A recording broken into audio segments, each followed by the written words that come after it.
everybody, it's Chris from the Evermore podcast, Newcastle United podcast on the Evermore YouTube channel. We're back with another Rumour Has It video, and we've got a couple of defenders to go through this particular episode. Not sure whether we want these guys or not. They are doing the rounds on social media, so we're going to get stuck into it in a minute. But before we do a little bit of housekeeping, if you haven't already, please consider clicking that like and subscribe button. We've had loads of new subscribers recently after doing these videos. Really appreciate everybody jumping on board and some great comments as well. We're getting really close to the 900 subscriber mark, so we'd love you to tip us over. And obviously, if we can get that 1,000 sooner than later, it'd be absolutely amazing. So listen, let's get stuck into it. So the two players we're talking about are two centre halves. The first one is Tyrone Mings. Now, from what I've seen on social media and most Newcastle fans that have interacted with us, it's a resounding no for this transfer. And I'm not convinced either by this player whatsoever. Obviously, Tyrone Mings is the Aston Villa captain, 29 years old, England international, left-footed. He's a kind of tried and tested Premier League defender, if you will. He's played a lot of games for Aston Villa. He's obviously improved, since his time at Bournemouth. We had some bad injuries, and this is kind of where the links are coming from, I think, with the Eddie Howe Bournemouth links. But you can see there in terms of Tyrone Mings' attributes, really, his tackles won are quite low actually for a centre half. He's winning.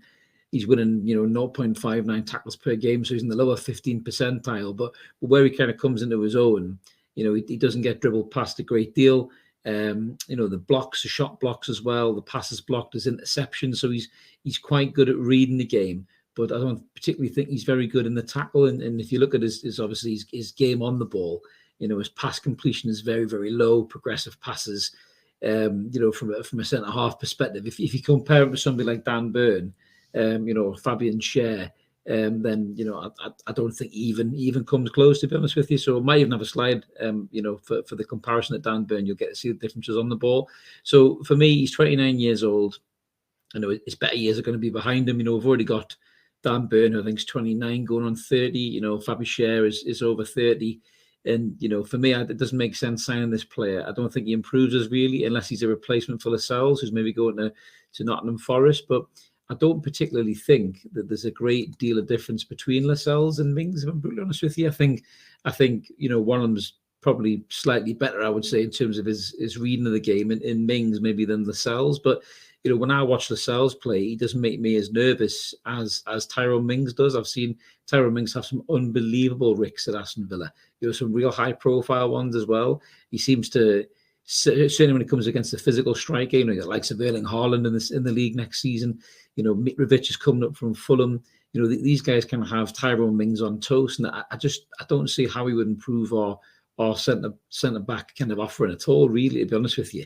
There's been a lot of talk about Botman. Obviously, the deal isn't completely dead yet, but it looks very much like Botman favours AC Milan. He's done an interview that's popped up on social media where he's talking about Milan, and he's smiling, as if he's kind of made his mind up there. And if that's the case, and we're moving on to other targets, these two guys may be a target. But yeah, for me, it's a big no for Tyrone Mings. I just don't think he's what we need. I don't think he improves us.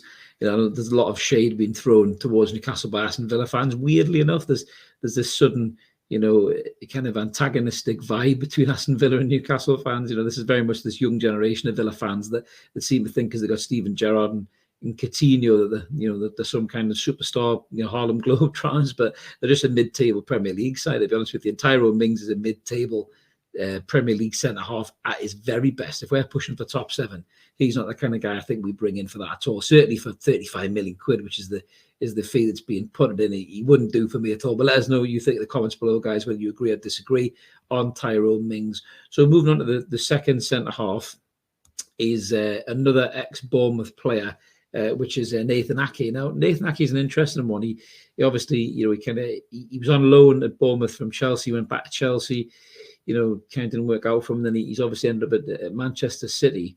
He's won trophies since he's been there, to be fair, but he gets used very sparingly, as you can see there. Last season he managed to get 14 appearances in the Premier League, 6 in the Champions League, bagged a couple of goals in the Premier League and 1 in the Champions League. So he does like a goal as a centre back, so that's always a useful skill to have.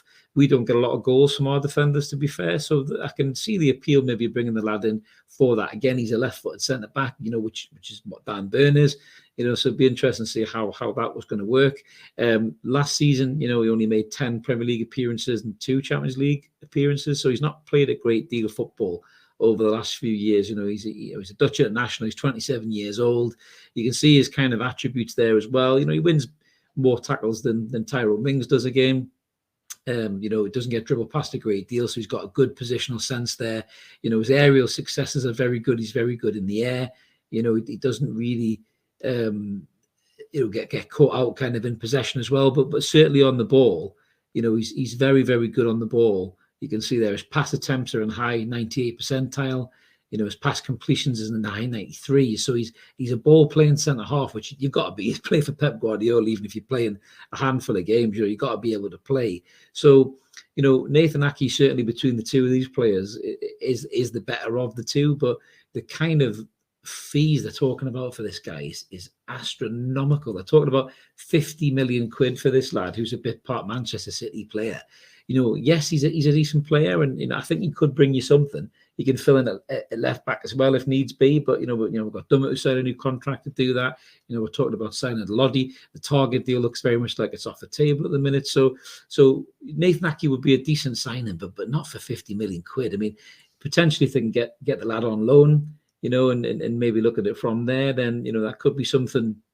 That could be something to potentially consider. But just going on to the Tyrone Mings and Dan Burn comparison there, as we mentioned before, you can see the differences there. Let me just get rid of that logo so we can see Dan Burn's handsome face. So you can see they're going back to Tyrone Mings, as I mentioned before at the start, and even Nathan Ake as well. If you look there, Dan Burn wins more tackles, puts more tackles in and wins more tackles a game, than both of these players put together. He's got high blocks and kind of interception levels as well. His passing, he's not as good potentially on the ball as Nathan Ake is, but he is kind of in and around the same level as Tyrone Mings. But in terms of pressures, he's obviously much better there as well. So I think for me, it's a no-brainer between Tyrone Mings and Dan Burn. I know exactly who I'd rather have.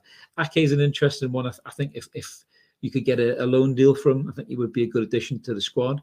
It's disappointing if Sven Botman's decided to go to AC Milan, but this is the way things go. We're not going to get every player that we go for. You'd like to think that the new owners have players lined up. Obviously Dan Ashworth's in now. He'll have a list of targets that he's interested in. He'll be talking to Eddie Howe about that as well. But there's going to be so many more names linked, I'm sure, as the kind of window comes, it becomes open. It's not even open yet. I nearly said come to a close. It's not even open yet. But we're going to have so many players thrown in the mixing pot, and we're going to be obviously pull them out on Evermore and just see exactly what we think about it. And we'd love to hear your feedback as well, guys. So let us know what you think in the comments below about these two players. Tyrone Mings and Nathan Ake, are they a yes or a no for you? It'll be interesting to see what happens when the window opens. Maybe we'll move on to another target that's nothing to do with these two guys. He might be completely out of the blue.